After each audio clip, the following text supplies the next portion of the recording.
Nazi तलवार में वधंदड़ गाठिटोड़ महांगाई पेट्रोल और डीज़ल की कीमतन में इजाफो करण समेत ज़िले बदीन में पानी की अथरादू खोट पैदा करण खिलाफ आल पाकिस्तान कोली इताद पारा प्रेस क्लब ताईं रैली कढी वई। वधीक तफ़सील ॾिसूं था रुस्तम अली कहरी जी रिपोर्ट।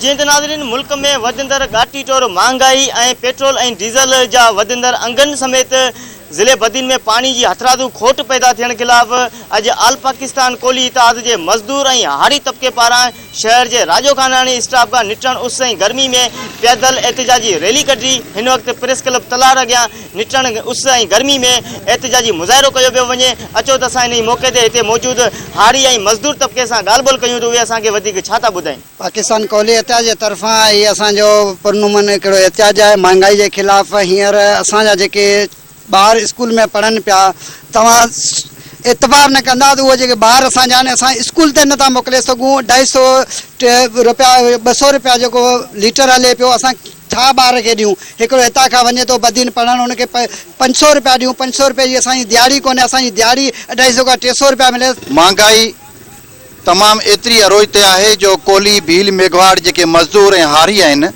ऐं उन जो जीअण जेको सो मुश्किल करे छॾियो आहे। मज़दूर जी मज़दूरी आहे 250 300 खां 500 ताईं ऐं गेह जो किलो मिले पियो 600 रुपया ऐं 150 ऐं 100 ते जेको सो अटो पियो मिले। हाणे जेकॾहिं उहो मज़दूर वीचारो 500 रुपया कमाए अचे थो, जेकॾहिं गेह थो वठी अचे त उन वटि अटो न आहे। पाकिस्तान कोली इताद तरफा अज तलके तलहार में असा एक पुरअमन रैली कढी है महंगाई खिलाफ। सो असा गवर्नमेंट के यो मुतालबो कंदासीं त मेहरबानी करे इन वधंदड़ अघ इन महंगाई के लगाम ॾिनो वञे।